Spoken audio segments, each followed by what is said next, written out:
Assalamualaikum, hari ini, kami akan membahas mengenai dua tokoh ulama yang berada di tanah Sumatera. Keberadaan ulama ini sangat dimuliakan di daerahnya, karena dengan karya mereka, banyak yang mengenang dan berziarah ke makamnya. Baiklah, mari kita bahas video selanjutnya.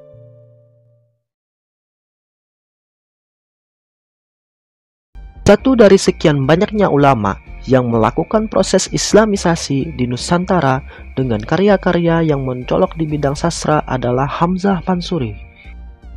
Beliau adalah sosok sufi dan penyair Melayu yang sangat berpengaruh sampai abad pertengahan. Namun, sosok beliau sangat misterius dan sedikit sumber tentang sejarah kehidupannya. Ada dua argumen tentang biografi kelahiran Hamzah Pansuri. Pertama, Syed Naguib, sarjana lulusan London, berpendapat Hamzah Pansuri dilahirkan di Ayutthaya, ibu kota kerajaan Siam pada masa lalu. Kedua, sebagian sejarawan berpendapat Hamzah Pansuri berasal dari Fansur atau Barus yang berada di Sumatera Utara, bagian Tapanuli Tengah. Sedikit bukti-bukti yang valid tentang lahir dan meninggalnya Hamzah Pansuri, namun yang jelas pada masa Kesultanan Aceh. Hamzah Pansuri merupakan sastrawan pertama di Nusantara yang banyak mengeluarkan karya-karya dalam bentuk syair dan puisi sebagai metode dakwahnya. Ada beberapa karya Hamzah Pansuri, yaitu Kitab Zinat Al-Muwahhidin. Kitab ini diperkirakan ditulis akhir abad ke-16. Kitab ini menguraikan tentang tahapan-tahapan suluk yang terdiri dari syariat, tarekat, hakikat, dan ma'rifat. Selain itu, kitab ini juga menguraikan sifat-sifat Tuhan. Kedua, Kitab Asyar Al-Arifin. Karya ini berbentuk prosa yang cukup menarik namun sulit dipahami oleh orang awam pada umumnya. Karya ini juga terdiri dari 15 bait syair. Ketiga, Kitab Muntahi. Kitab ini berisi kutipan dari Al-Quran, hadis, dan kata-kata mutiara para ahli tasawuf, serta menjelaskan tentang ajaran wujudiyah dengan banyak mengutip dari pemikiran Ibnu Arabi. Keempat, Syair Burung Pingai. Syair ini menjelaskan jiwa manusia yang dikiaskan sebagai burung dan isinya merupakan ajaran tasawuf serta mengenai asal-muasal alam semesta. Kelima, Syair Perahu. Syair ini memuat tentang dasar-dasar ajaran tasawuf. Hamzah Pansuri menggunakan simbol perahu untuk menggambarkan perjalanan hidup manusia yang penuh godaan, tantangan, dan rintangan. Selain itu, Hamzah Pansuri mengajarkan tentang wujudiyah yang dipelopori oleh Ibnu Arabi melalui karya syair dan kitab-kitab karangannya. Dalam pemahaman ajaran wujudiyah, Hamzah Pansuri menekankan bahwa Tuhan berada dalam kandungan alam ini, yang artinya Tuhan hadir dalam setiap sesuatunya termasuk nyawa makhluk ciptaannya sendiri. Pandangan ajaran wujudiyah menunjukkan seperti saat dirinya melihat cermin yang berbeda di sekelilingnya. Di dalam cermin tersebut terlihat banyak, namun dirinya satu. Inilah yang dimaksud dengan konsep-konsep wujudiyah. Ulama yang dikenal sebagai Syekh Ahmad Khatib Al-Minangkabawi ini lahir di sebuah tempat yang bernama Kota Tuo, Balai Gurah, tepatnya di Sumatera Barat. Kelahiran beliau diperkirakan pada tahun 1860 Masehi atau 1274 Hijriah. Ahmad Khatib sejak kecil menyukai ilmu pengetahuan dan seorang yang alim. Beliau mulai belajar dan memahami Al-Quran kepada ayahnya di suatu lembaga atau maktab hingga berumur 11 tahun. Beliau merupakan anak yang terpandang dari kalangan keluarga yang mempunyai latar belakang agama dan istiadat yang kuat. Setelah belajar dengan ayahnya pada tahun 1871 Masehi, beliau berangkat ke Tanah Suci Mekah yang dibawa oleh ayahnya.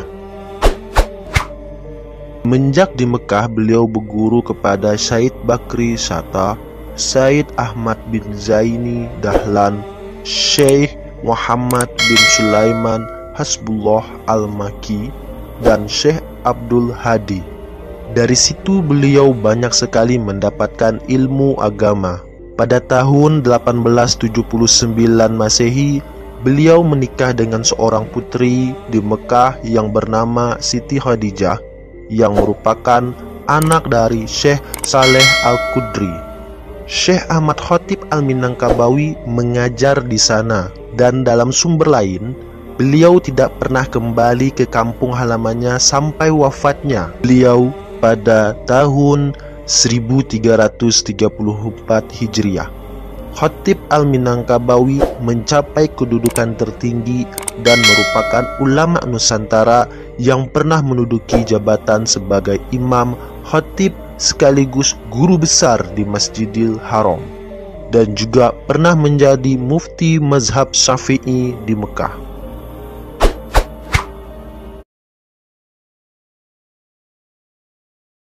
Syekh Abdurrahman Batu Hampar diberi sebuah ilmu yang sangat mapan. Syekh Abdurrahman juga memiliki umur yang begitu panjang sehingga banyak ajaran yang diterima oleh muridnya. Semasa hidupnya, beliau berpuluh tahun membina ilmu hingga ke Mekah, sehingga Syekh Abdurrahman membina umat sekitar usia 122 tahun. Selain itu juga, beliau mendirikan sistem pesantren pertama di Minangkabau dengan berbagai literasi menulis.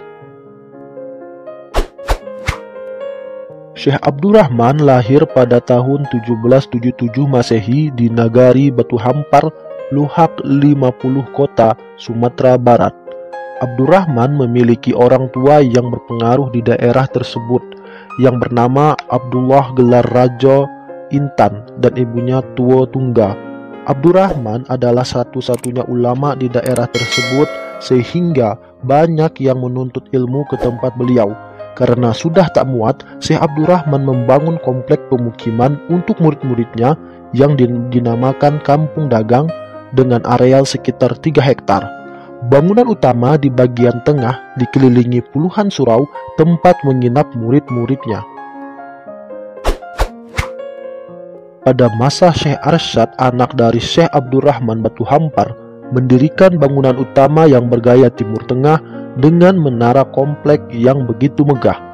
Berhadapan dengan bangunan itu, Syekh Abdurrahman mendirikan masjid untuk beribadah sekaligus mengajar agama Islam.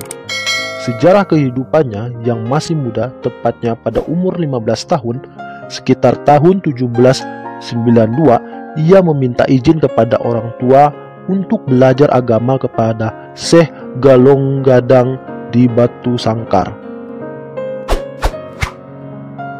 Selain itu, Abdurrahman belajar kepada Syekh Abdur Rauf sekitar 8 tahun, tepatnya di Tapak Tuah, Aceh. Kemudian memutuskan berangkat ke Mekah untuk naik haji. Abdurrahman tinggal selama 7 tahun untuk memperdalam pengetahuan tentang ajaran Islam. Selama merantau, Syekh Abdurrahman pulang ke Batu Hampar dalam usia 63 tahun.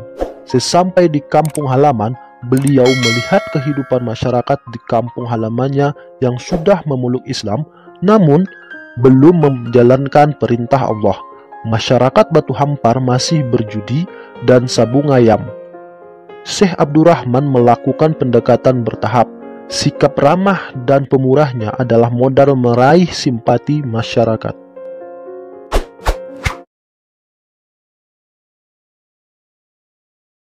Syekh Abdus Samad Al-Palembani lahir pada 1116 Hijriah atau bertepatan pada tahun 1704. Beliau merupakan putra dari Syekh Abdul Jalil.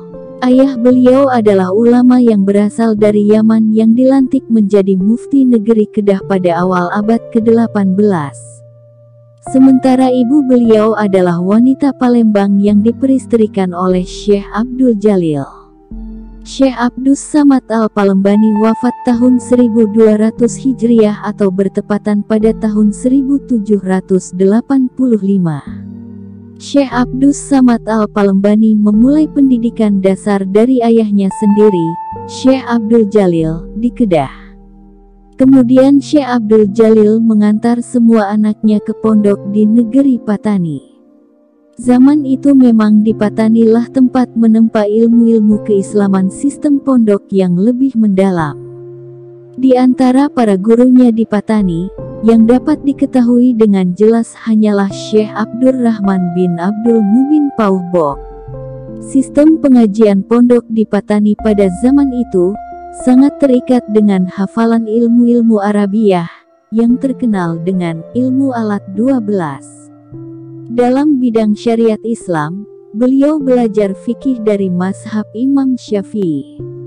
Di bidang tauhid beliau belajar ilmu kalam dari paham Ahlus Sunnah wal Jamaah yang bersumber dari Imam Syekh Abul Hasan Al-Asy'ari dan Syekh Abu Mansur Al-Maturidi. Dia juga mempelajari ilmu tasawuf, yang berguru pada Syekh Muhammad bin Saman. Setelah di Patani, beliau dikirim orang tuanya ke Arab yaitu Makkah dan Madinah. Di negeri barunya ini, dia berinteraksi dengan orang Jawa, Banjar, dan lain-lain serta menjadi teman seperguruan, seperti Muhammad Arsyad Al-Banjari, Abdul Wahab Bugis, Abdul Rahman Al-Batawi, dan Daud Al-Fatani. Selama di Mekah beliau juga memiliki anak murid diantaranya, Syekh Muhammad Akib bin Hasanuddin, Syekh Ahmad Khatib Sambas dan Syekh Muhammad Nafis Al-Banjari. Berkaitan dengan ajaran tasawufnya, Syekh Al-Palembani mengambil jalan tengah antara doktrin tasawuf Imam Al-Ghazali dan ajaran Ibnu Arabi, bahwa manusia sempurna adalah manusia yang memandang hakikat yang Maha Esa dalam fenomena alam yang serba aneka ragam dengan tingkat makrifat tertinggi, sehingga mampu melihat Allah Subhanahu wa Ta'ala sebagai penguasa mutlak. Sekian dari saya, mudah-mudahan ini bermanfaat untuk kita dan menjadi studi awal dalam kajian sejarah pada masa lalu. Mohon maaf apabila terjadi kesalahan dalam penyebutan dan paparan yang disajikan. Assalamualaikum.